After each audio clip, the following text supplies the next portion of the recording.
നിങ്ങൾ മോഹം എന്നൊക്കെ പറഞ്ഞിട്ട് എന്തൊക്കെയോ കുറേ കോപ്രായം കരച്ചിലും പിടിച്ചിലും പട്ടി മൂങ്ങുന്ന മാതിരി ആ കൺഫെഷൻ റൂമിൻ്റെ ഉള്ളിലിരുന്ന് മൂങ്ങുന്നുണ്ടോ.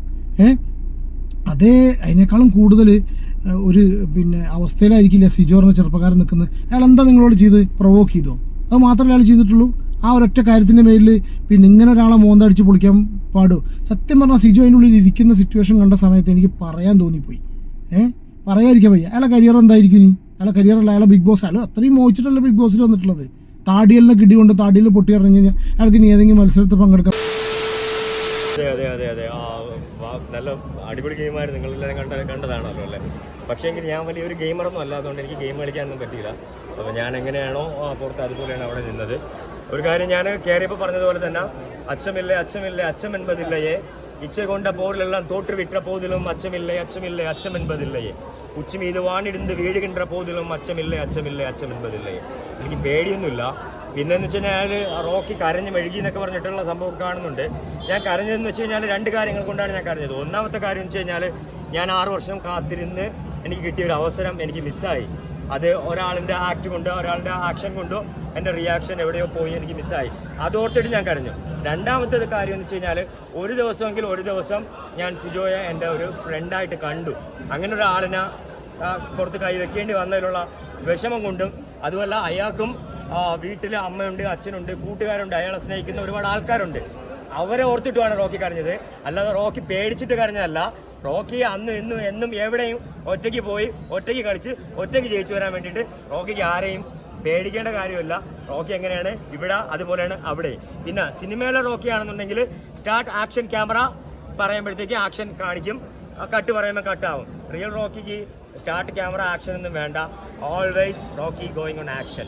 ഓക്കെ, നമസ്കാരം. ബിഗ് ബോസ് മലയാളം സീസൺ 6 ഇന്നിപ്പോൾ എവിക്റ്റ് ആയിട്ടുള്ള റോക്കിയുടെ ഒരു വീഡിയോ ആണ് ഇപ്പോൾ നിങ്ങൾ കണ്ടിട്ടുള്ളത്. ഓക്കെ, ഭയങ്കര താരപരിവേഷത്തോടുകൂടി എന്തോ വലിയ സംഭവമൊക്കെ ചെയ്ത് ഇറങ്ങി വരുന്ന രീതിയിലുള്ള സ്വീകരണം കൊടുക്കുന്നത് കണ്ട് എത്ര ആൾ സ്വീകരണത്തിൽ പങ്കെടുത്തു അങ്ങനത്തെ കാര്യങ്ങളൊന്നും ആ വീഡിയോയിലില്ല. ഇയാൾ കുറേ ചെണ്ടോട്ടിന്റെ ബാക്ക്ഗ്രൗണ്ട് കുറേ കാര്യങ്ങളൊക്കെ കാണുന്നുണ്ട്. ഒരു 4-5 ആളെ കൂടെ നിൽക്കുന്നു, ഒരു കിരീടം അണിയിക്കുന്നു. അടിയിൽ ബിഗ് ബോസ് താരരാജാവ് എന്തോ ഒരു സംഭവം എഴുതിയിട്ടുണ്ട്. ഇയാൾ എന്തൊട്ട് രാജാവാന്നുള്ളത് മനസ്സിലായിട്ടില്ല. What ever. ഓക്കെ, ഇത് എന്തുകൊണ്ടാണ് അങ്ങനെ പറയാൻ കാരണം വെച്ചാൽ ബിഗ് ബോസിന്റെ ഉള്ളിലിരിക്കുന്ന സമയത്ത് റോക്കിനെ ഏറ്റവും കൂടുതൽ സപ്പോർട്ട് ചെയ്ത വീഡിയോസ് ചെയ്തൊരു വ്യക്തിയാണ് ഞാൻ. ഓക്കെ, എന്തുകൊണ്ടോ അയാൾ ഒരു സ്ട്രേറ്റ് ഫോർവേഡ് ആയിട്ടുള്ള ഒരാളാണ്. അയാൾ ന്യായത്തിന്റെ ഭാഗത്ത് ഇപ്പോൾ ഗിബ്രി അങ്ങനത്തെ ഇഷ്യൂസ് വരുന്ന സമയത്തും എങ്ങനത്തെ സംഭവങ്ങൾ അവിടെ ഒരുമാതിരി കുരുട്ടുബുദ്ധി പരിപാടികൾ നടക്കുന്ന സമയത്തും ഇയാൾ സ്ട്രേറ്റ് ഫോർവേഡായിട്ട് മുഖത്തോട് മുഖം നോക്കിയിട്ട് സംസാരിച്ചൊരു വ്യക്തി. പ്ലസ് അത്യാവശ്യം നല്ല രീതിയിൽ തഗ്ഗും കാര്യങ്ങളൊക്കെ ഇതായിരുന്നു. നമുക്കെന്ന് വെച്ചാൽ ഒരു എന്റർടൈനറാണ്, ഒരു പക്ക എന്റർടൈനർ, ബിഗ് ബോസ് മെറ്റീരിയൽ ആയിട്ട് എനിക്ക് ഫീൽ ചെയ്തൊരു വ്യക്തിയാണ് അസിൻ റോക്കി. ഞാൻ റോക്കിയുടെ പേഴ്സണൽ ആ വീട് റിലേറ്റഡ് ആയിട്ടുള്ള ഒരു വീഡിയോ കാര്യങ്ങളും ചെയ്തിട്ട് നിങ്ങൾ കണ്ടിട്ടുണ്ടാവുമെന്ന് വിചാരിക്കുന്നു. പക്ഷെ ഇങ്ങനെയൊക്കെ ആണെങ്കിലും കൂടി ലേറ്റസ്റ്റ് ആയിട്ട് ഇപ്പോൾ ഞാൻ കഴിഞ്ഞ വീഡിയോ കണ്ടവർക്കറിയാം, ഞാൻ ഈ റോക്കി ചെയ്ത കാര്യത്തിൽ ഒരു തുള്ളി പോലും റോക്കിനെ ന്യായീകരിക്കുന്നില്ല. നമുക്കത് ഒരിക്കലും ആക്സെപ്റ്റ് ചെയ്യാൻ പറ്റാത്തൊരു സംഭവമാണ് റോക്കി ചെയ്തിട്ടുള്ളത്. ഇത് ഞാൻ കഴിഞ്ഞ വീഡിയോയിൽ ഞാൻ പറഞ്ഞിരുന്നു സിജോ പ്രൊവോക്ക് ചെയ്തുകൊണ്ടാണെന്ന്. പക്ഷെ ഞാനിപ്പോൾ സത്യം പറയട്ടെ, ഇന്നിപ്പോൾ ഞാൻ ഈ വീഡിയോ ഇപ്പോൾ സിജോയുടെ ഉള്ളിലിരിക്കുന്ന വീഡിയോ, ഇവൻ പുറത്തിറങ്ങിയിട്ടുള്ള വീഡിയോ, പിന്നെ ഇവൻ പറഞ്ഞിട്ടുള്ള ഡയലോഗുകളും കേട്ട സമയത്ത് ജസ്റ്റ് ഈ ഒരു വീഡിയോയിൽ 1-2 കാര്യങ്ങളും ഒന്ന് പറയണം തോന്നിപ്പോയി. എന്താ കാര്യം അറിയോ? നമുക്ക് സംസാരിച്ച് നിൽക്കാൻ കഴിവില്ലാത്ത സ്ഥലത്ത് നമ്മൾ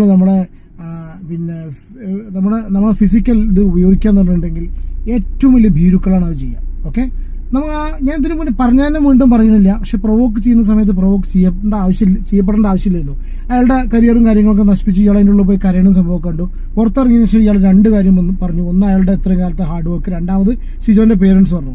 ഈ പേരൻസും ബാക്കിയുള്ള കാര്യങ്ങളൊക്കെ പോട്ടെ, എടാ താൻ എപ്പോഴെങ്കിലും ഈ സിജോന്റെ കാര്യം ഒന്ന് ആലോചിച്ചിട്ടുണ്ടോ? നീ പറയണമെന്നല്ല, ഒരു ദിവസം ഞാൻ അവനെ ഫ്രണ്ടായിട്ട് കണ്ടു അതുകൊണ്ടെന്നൊക്കെ പറഞ്ഞു. എപ്പോഴെങ്കിലും ആലോചിച്ചിട്ടുണ്ടോ? നിന്നെപ്പോലെ വളരെ എന്താ പറയുക, അത്രയും മോഹങ്ങളായിട്ട്, ചിലപ്പോൾ ഒരുപക്ഷെ അതിനേക്കാളും കൂടുതൽ ചിലപ്പോൾ ഹാർഡ് വർക്ക് ചെയ്തിട്ടുണ്ടായിരിക്കാം. അത്രയും മോഹങ്ങളായിട്ട് അതിനുള്ളിലേക്ക് വന്നൊരു മനുഷ്യനാണ് സിജോ പറഞ്ഞ ആള്, അല്ലേ? സത്യമല്ലേ?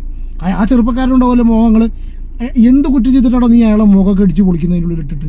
ഞാൻ സത്യം പറഞ്ഞാൽ ഞാൻ ഈ ചങ്ങാതി പുറത്തിറങ്ങിയ ശേഷം നമ്മളെ വീഡിയോകൾ കാണുമെന്നുള്ളതല്ല, പക്ഷെ കാണുകയാണെന്നുണ്ടെങ്കിലും പറയണേ, നിങ്ങൾ മോഹം എന്നൊക്കെ പറഞ്ഞിട്ട് എന്തൊക്കെയോ കുറേ കോപ്രായം കരച്ചിലും പിടിച്ചിലും പട്ടി മൂങ്ങുന്ന മാതിരി ആ കൺഫെഷൻ റൂമിൻ്റെ ഉള്ളിലിരുന്ന് മൂങ്ങുന്നുണ്ടോ. അതേ അതിനേക്കാളും കൂടുതൽ ഒരു അവസ്ഥയിലായിരിക്കില്ല സിജോ പറഞ്ഞ ചെറുപ്പക്കാരൻ നിൽക്കുന്നത്. അയാൾ എന്താ നിങ്ങളോട് ചെയ്ത് പ്രൊവോക്ക് ചെയ്തോ? അത് മാത്രമേ അയാൾ ചെയ്തിട്ടുള്ളൂ. ആ ഒരൊറ്റ കാര്യത്തിൻ്റെ പേരിൽ ഇങ്ങനെ ഒരാളെ മോന്തടിച്ച് പൊളിക്കാൻ പാടോ? സത്യം പറഞ്ഞാൽ സിജോ അതിൻ്റെ ഉള്ളിൽ ഇരിക്കുന്ന സിറ്റുവേഷൻ കണ്ട സമയത്ത് എനിക്ക് പറയാൻ തോന്നിപ്പോയി. പറയാതിരിക്കാൻ വയ്യ. അയാളെ കരിയർ എന്തായിരിക്കും ഇനി? അയാളെ കരിയറല്ല, അയാളെ ബിഗ് ബോസ്. അയാൾ അത്രയും മോഹിച്ചിട്ടല്ല ബിഗ് ബോസിൽ വന്നിട്ടുള്ളത്. താടിയെല്ലാം കിടികൊണ്ട് താടിയിൽ പൊട്ടി ഇറങ്ങി കഴിഞ്ഞാൽ അയാൾക്ക് ഇനി ഏതെങ്കിലും മത്സരത്തിൽ പങ്കെടുക്കാൻ പറ്റുമോ? ഒരു പക്ഷേ ചിലപ്പോൾ സിജോ ഔട്ടാവാനുള്ള ചാൻസസ് ഉണ്ടെന്നുള്ള റൂമേഴ്സ് വരെ കേൾക്കുന്നുണ്ട്. കാരണം വെച്ചാൽ താടിയിൽ ഇളകിയിട്ടുണ്ടോ, കാരണം അജാതി ഇടി അടിച്ചിട്ടില്ല ഓർക്കപ്പുറത്ത് മനുഷ്യൻ ഇടിച്ചു കഴിഞ്ഞാൽ. എന്നിട്ട് നീ കുറേ അതിൻ്റെ ഉള്ളിൽ കയറിന്നിട്ട് കൺഫെഷൻ റൂമിൻ്റെ ഉള്ളിൽ കയറുന്ന കുറേ കരഞ്ഞിട്ട് ഇടിച്ചിട്ട് മാപ്പ് പറഞ്ഞിട്ട് എന്ത് കാര്യമുള്ളത്? ഇനി അച്ഛനോടും അമ്മയോടും നാട്ടുകാരോടും മുഴുവനും സിജോനോടും ഒക്കെ മാപ്പ് പറഞ്ഞു ഇരിക്കുക. മാപ്പ് പറഞ്ഞിട്ട് എന്ത് ചെയ്യുന്നു? മാപ്പ് പറഞ്ഞിട്ട് നിനക്ക് നീ ഒരു തുള്ളി സമാധാനം ഇവിടുത്തെ ജീവിതകാലം നിനക്കുണ്ടോ? അങ്ങനത്തെ ആളാണെങ്കിൽ തിരക്കടില്ല. പക്ഷെ എന്താ പറയുക, സ്വാഭാവികമായിട്ട് ഒറ്റൊരു മനുഷ്യത്തിലുള്ള ആളാണെന്നുണ്ടെങ്കിൽ ചിന്തിക്കും. ആ ഒരു പയ്യൻ്റെ കരിയർ, ആ ഒരു പയ്യൻ്റെ ബിഗ് ബോസിൻ്റെ അത്രയും വലിയ ഡ്രീം, നിന്നെപ്പോലെ ഡ്രീമായിട്ട് വന്നൊരു വ്യക്തി തന്നെയാണത്. എന്നിട്ട് പുറത്തിറങ്ങിയിട്ട് വലിയ തഗ്ഗര അത് അടിച്ചിട്ട് എന്താ കുറച്ചെങ്കിലും കുറ്റബോധ പരിപാടി ഒന്നുമില്ല. ആ സംസാരത്തിലും കൂടി അറിയാം. കുറച്ച് ഒരു മനുഷ്യന് കുറ്റബോധം ഉണ്ടെങ്കിൽ, ഞാൻ സത്യം പറഞ്ഞാൽ ചങ്ങായി പുറത്തിറങ്ങിയിട്ട് ഇങ്ങനെ പറയുന്നത് വിചാരിച്ചു, എനിക്ക് കുറ്റബോധം ഉണ്ട് ഇറങ്ങി പോകുന്നതിലെന്ന് പറയുന്ന വിചാരിച്ചു. പഴയ പണ്ട് റോബിനൊക്കെ ഇറങ്ങി പോകുന്ന വെച്ചാൽ അറ്റ്ലീസ്റ്റ് റിയാസ് താടിക്ക് തൊണ്ടിയിട്ടുള്ളത് വിചാരിക്കുക. ഇത് നല്ല 1ാം ക്ലാസ് ഇടിച്ചിട്ട് അവരെ താടിയിൽ പൊട്ടിച്ചിട്ടാണ് വന്നിരിക്കുന്നത്. അവന് മര്യാദയ്ക്ക് അതിൻ്റെ ഉള്ളിൽ കളിച്ച് ജയിക്കുക. ഇപ്പം ഞാൻ സീരിയസ് ആയിട്ട് ഞാൻ പറയും, എനിക്ക് സിജോ ജയിക്കണമെന്ന് ആഗ്രഹമുണ്ട്. കാരണം ഇവനെ ഞാൻ ഞാൻ പറയും, നിങ്ങളുടെ അഭിപ്രായം കമൻറ്റ് കേട്ടോ, ഇവനെനിക്ക് അത്രയധികം ഇഷ്ടമായിരുന്നു. ഈ റോക്കിനെ സപ്പോർട്ട് ചെയ്തിരുന്നു. ഇവൻ അടിച്ചു കഴിഞ്ഞതിന് ശേഷം എനിക്ക് ഇത്ര ഇഷ്യൂ തോന്നിയിരുന്നില്ല. പക്ഷെ പുറത്തിറങ്ങിയിട്ട് ഈ ഉള്ളിൽ കയറിന്നിട്ട് മോങ്ങലുണ്ടപ്പോൾ തന്നെ ഏകദേശം മനസ്സിലായി. കാരണം പുറത്തുനിന്ന് അടിക്കട വാടാറുന്നിട്ട് അതിൻ്റെ ഉള്ളിൽ കയറി ഫുള്ള് മോങ്ങൽ, എത്ര കാലത്തെ മോഹമായിരുന്നു എന്നൊക്കെ പറഞ്ഞ് പട്ടി മോങ്ങണമായിരിക്കും കിടന്ന് മോങ്ങുക. അത് കഴിഞ്ഞ് പുറത്തിറങ്ങിയിട്ട് ഒരു കുറച്ചെങ്കിലും നമുക്ക് കുറച്ചെങ്കിലും ഒരു കുറ്റബോധം മനസ്സിലുണ്ടെന്നുണ്ടെങ്കിൽ ഈ വക പട്ടി ഷോ പുറത്തു വരുന്നതെന്ന് കാണിക്കും. എന്താ ഈ പറയാതിരിക്കാൻ വയ്യ. ഞാൻ സീരിയസ്ലി ഇങ്ങനെയൊന്നും വീഡിയോ ചെയ്യണമെന്ന് വിചാരിച്ചല്ല. പക്ഷെ സിജോ നമ്മുടെ ആരുമായിട്ടല്ല. പക്ഷെ സിജോ അതിൻ്റെ ഉള്ളിൽ ഇരുന്നിട്ട് ഇരിക്കുന്ന സിറ്റുവേഷൻ കാണുന്ന സമയത്ത് ആ ചെറുപ്പക്കാരനുണ്ടായിരിക്കും മോഹം, അല്ലേ? ആ ചെറുപ്പക്കാരന് ഒരുപാട് ആഗ്രഹിച്ചിട്ടുണ്ട്. ആ ചെറുപ്പക്കാരനും അയാളുടെ കുടുംബവും ഒക്കെ ഇതും പ്രതീക്ഷിച്ചിരിക്കുന്നത്. അയാളുടെ എന്ത് കുറ്റം ഉണ്ടായിട്ടാണ് അവളെ അടിച്ച് പൊളിച്ചത്? അതിനുള്ളിൽ ആ മനുഷ്യൻ തിരിച്ചു തല്ലില്ല എന്നുള്ള ഒറ്റ കാര്യം കൊണ്ടല്ലേ? തിരിച്ചയാൾ അടിക്കാൻ കഴിയില്ല, നീ എന്തോ ഇവൻ ഭയങ്കര സ്ട്രെങ്തനാണെന്ന് വിചാരിച്ചിട്ടല്ലേ? എടോ, അടിച്ചു തോൽപ്പിക്കാനാണെങ്കിൽ ഇവിടെ ശക്തിൻ്റെ മേലുള്ള ആൾക്കാർ എത്ര പേരുണ്ട് അറിയും? അതൊന്നും ഒരു ശരിയായിട്ടുള്ള കാര്യമല്ല. ഇനി അതൊക്കെ കഴിഞ്ഞ് ഇറങ്ങി വന്നിട്ട് പുറത്തെത്തിയിട്ട് വല്ല രാജാവിൻ്റെ എന്തോ വലിയ അംഗം ജയിച്ചു വന്ന പോലെയാണ് നടക്കുന്നത്. റോബിൻ അതിൻ്റെ ഉള്ളിൽ നിന്ന് കരഞ്ഞിറങ്ങി വന്നു, രജിസാറൊക്കെ ഇറങ്ങി വന്നു. അതൊക്കെ അത്രയും നല്ല രീതിയിൽ സപ്പോർട്ട് ഉണ്ടായിട്ടാണ്. ഇത് അങ്ങനെ ഇടിച്ചിട്ടോ കാര്യമായിട്ടൊരു പ്രശ്നം ഉണ്ടാക്കിയിട്ട് വന്നതല്ല. അതുകൊണ്ടാണ് അവർക്ക് അത്രയും സപ്പോർട്ട്.